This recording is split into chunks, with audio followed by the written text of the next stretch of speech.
we have an arts show every Thursday at 11 a.m. So if you're into arts, painting, wood carving, music, that's on every Thursday at 11 a.m. It's called Authors and Artists. We have both authors and artists and musicians on the show. And we had an interesting guest the other day, Anthony Donato, who his art is carving duck decoys. Right. Now, these are decoys. Are they just art, or are these actual usable decoys? These decoys here are actual working decoys that you would use out in the field. And so I've actually hunted over both of these decoys here. And duck decoys started because to attract ducks, you have to have ducks floating in the water. Exactly, and decoy carving goes way back to the 1800s. Sure.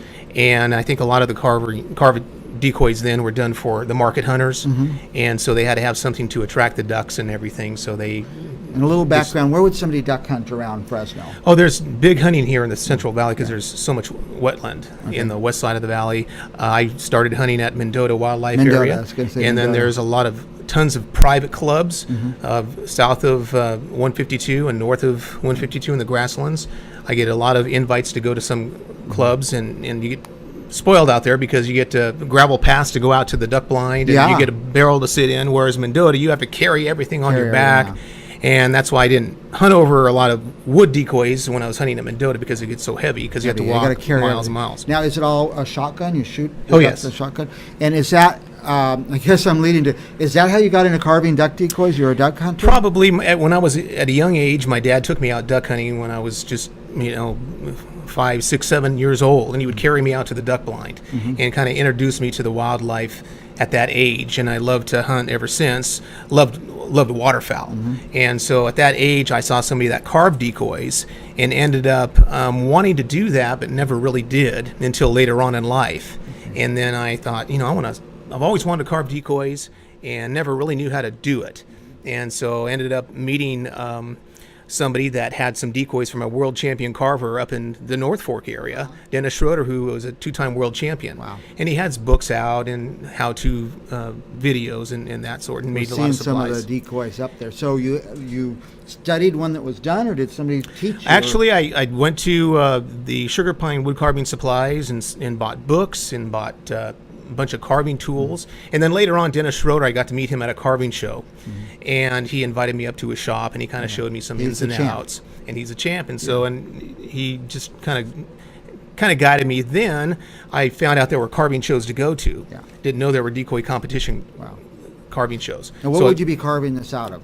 Now these are done of wood, of course, and you can also carve them out of plastic. Some do foam, but these are this particular wood is cedar. That could be, I think, sugar pine, and then the heads are done separately, so they're the heads are done and then attached? Right. Okay. For the working decoys, it's easier to carve the head, when it's in your hand. Okay. Now, as far as like a decorative piece, I like to do them out of the full block of wood, so there's no inserts. The heads. Let's take a look at that one a second. I think I had the camera all arranged on it. Now, you call this more of a decorative. This is a decorative. You're not going to decoy. I was told when I came in, don't touch this one.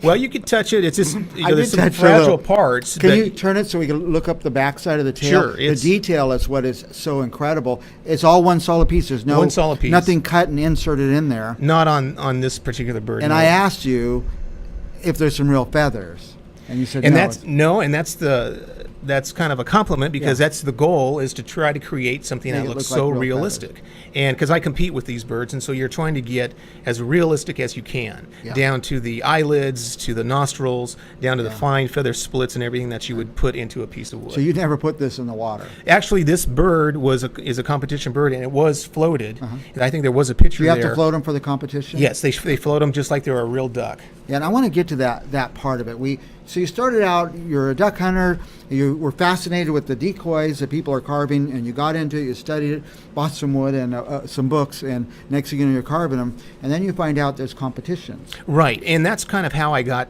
there was nobody really around here, no classes to take in this area. So I went to a carving show, started looking at some decoys that some other carvers did, and went up to them and tried to find whoever carved them. Some guys will tell you some stuff, some guys will kind of keep it back, depending on, if they're a professional and they don't want to give their tips and everything away until maybe later on. But anyway, I found a great carver who shared all of his techniques and everything with me, and I was able to go back home and then kind of try to work with those techniques. So it's great to know somebody that is gone. He was more advanced than I was at the time, and so he was able to tell me what to do, because when competition, you have to get everything down, like the anatomy has to be correct, or they'll kick you. Another bird can beat you. So that's very important to get the anatomy down. This duck is so perfectly proportioned. Every little thing, from the nostrils to the eyes. Exactly. So the eye placement and everything. And so, it has a posture as if it is floating in water right now. Exactly. The head. Typical look of this is a white front goose. Typical look with the head up high, and it's got the the wing, the primaries crossed. So this would not be a duck. This is a goose. This is a goose. Yeah, because I'm kind of afraid of geese. I've well, had some problems. The ones that hang out on the ponding basins around here, they can be a little bit intimidating, or because they want to eat. But this particular bird, very, very proud, because I did finish third in the World Championships with this. World Championships. So I got to third, and my goal is to win, of course, a World Championship, hopefully one day. And this one, I worked on this for 8 months. And now I ask about the woods, because it seems like pine is pretty easy to carve and stuff. It depends. Pine can have a lot of pitch in it, and so later on the pitch can start coming through the paint. It stops coming out, doesn't it? It doesn't. Pitch, It depends on how much is in there. Now, this particular bird, it was Tupelo. It's grown in the swamps back east, and you only carve the wood that's been underwater. Okay. It's really a light wood. It's Tupelo. tight grained. There's no pitch or anything in it, and you can put the fine detail in this wood. And was this head done and attached to No, it? this is all one single all one piece. piece. That's just absolutely. So I had a huge block of wood to do this that's bird. absolutely incredible. And so, thank you. It was a challenge. I did a lot of research. That's one thing you have to do when you carve decoys. You have to gather as much reference material as you possibly can. That would be, getting, study skins. You can get, of course, you start with your pattern, and then you get your study skins, get some mounts, as many pictures as you can. That's great about the internet now. You can find so many pictures of birds on the water, birds in flight. Yeah, with internet. And then you make your pattern, you put it on the block of wood, you cut it out, and you just, to quote Dennis Schroeder, the world champion carver, you take everything off that doesn't look like a duck. That's easy, right? To take away your exactly. And you did let me touch the feather a little in the back, because I just couldn't believe it. But a lot of people want to. Just and it shows the littlest drop of that, and the feather's going to break off. Right. I mean, it's very, very fragile. I carve them very fragile on the decoratives, and so you have to know how to handle them. And that piece is so big that you can hit it. And it actually was very lucky in the process of carving it. I didn't break anything off of it. If you do, you just repair it and then try to get it to make it look as natural as you can. These, of course, you can take and you can throw them out in the water. You can take them back. They're made to hunt over, and then you can pass them down to another hunter, and they should be able to repaint them and fix them up. And that's part of the competition. Yours has to be has to float.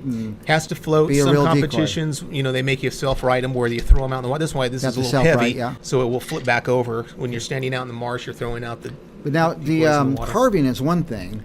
That bill looks so real. But then you paint them. And then you have to learn how to paint. Now there are decoy carvers that hunt and carve their own decoys, and then there are carvers that carve decoys, and it's sort of an art form. You have to know how to paint, because there could be somebody that isn't really artistic, but they can carve a decoy and hunt over it. You don't have to get it to look too much like a duck to attract ducks. Ducks aren't that smart, are they? Well, they are smart, but you can fool them. Yeah. And so, but then, just like at the shows, there's more than just decoy carvers. There's wildlife artists. There's people that carve raptors, hummingbirds, songbirds. Oh yeah, shorebirds, and it's a great competition. You wouldn't use any really hardwood then? Not necessarily. Okay. It's just so hard to carve. Now, is this just a hobby? Do you sell them? I do sell them. Been honored to have, humbled to have some collectors buy my work. Helps pay for the trips to the shows. Helps pay for the wood and for the carving tools, the paints. It's very expensive, and it keeps the wife off your back. When a block of wood comes in the mail, and then she sees the price tag. Another block of wood, huh? Okay, you better make some money off of that. I mean, they're beautiful, but they're just chunks of wood. Exactly. They start out with a chunk of wood. I may have seen some of the pictures on there where it just starts with a block, cut it out. And so here's one now. That's at the very early stages of the goose here. Okay. And that was just freshly cut out, and then from that point, you would cut it out. You put your pattern on it. Of course, you cut it out, so that kind of looks like that. And then I go to a power carver to hog off a lot of the wood to get it to where I start doing all the knife work. Some guys will take a hatchet, carving knives and whittle it all the way down, because they don't want to have all the dust and everything blowing up. and that's the old-fashioned way of doing it.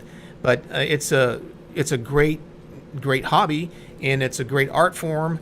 And of course, there are shows, and there's a show coming up, the Pacific Flyway Decoy Association. It's coming up July 22nd and 23rd. It's up in Sacramento. I think it's their 44th year. Everybody should go to one of these shows sometime in your life. It's amazing. You go probably there, go all the time if you went once. It's great to see what type of work people do and the talented people that are out there. And then just see just decoys. If you want to collect decoys, you can go to the show. A lot of guys sell their stuff. But there's the show. It's in Sacramento. And you'll be quick competing? drive. I'll be competing with the Goose, and I have a couple other pieces that I'm going to compete with. And then, of course, the World Championships is back. It's back in Maryland, and that's once a year in April. You'll be at that? I'll plan to go next year to try for the World Championship again. But of course, there are shows throughout the country. Ohio has a show. There's shows back in North Carolina. There's shows all over the place. Yeah. And there used to be a great show in San Diego. Unfortunately, with the funding and the volunteers and the people that helped put it on, that show last year was their last year. Oh, boy. Hopefully it starts up again. Yeah. It's a great opportunity for carvers to meet. And I've met so many great friends at the shows. It's interesting. I always think about artists or musicians. You end up with the tools are put in your hands. So if you're born in the 1400s in Florence, Italy, you might have had a chisel and you might have developed that kind of art. But this is kind of art that you had access to and you're exposed to. And you see these guys with chainsaw art. You say, well, they had a chainsaw in their hand. What would they have done if they grew up with something else? So you were exposed to this. You were able to get some wood and had the desire.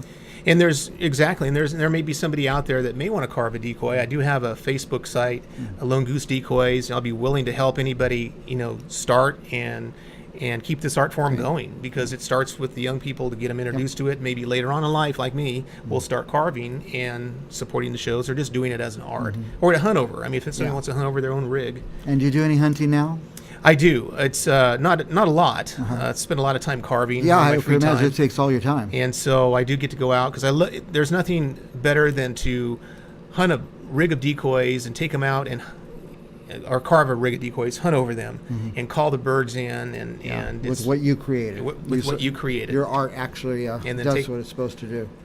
And take the birds back and barbecue them up and eat them, and then do it again. So after these big competitions, we want you to come back. We want to hear what happened. That would be great. I'd love to come back. It's anytime I get an opportunity to help spread the word on this art form, I jump on the chance to do that. Like I say, we celebrate what's good about Fresno, and here's something good about Fresno in the Valley right here, that somebody has this kind of going to be a world champion. I hope. I'm working towards, if I can, Third in the world's pretty darn good. Yeah, I was very honored to get that, and it's, the World Championship, you get to wear a ring, though. Yeah, the big ring. The Super Bowl of duck decoy carving. Now, let's go. If somebody wants to see your Facebook or something, where do they go? It's just on Facebook. It's Lone Goose Decoys. Lone Goose Decoys. They can like my page. I have a lot of pictures of a lot of my work there on my Facebook page.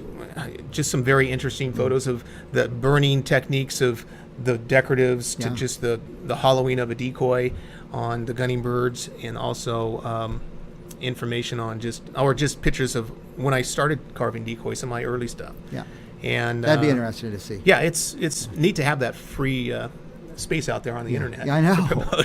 To promote your work. 10 years ago, we didn't have this, kids.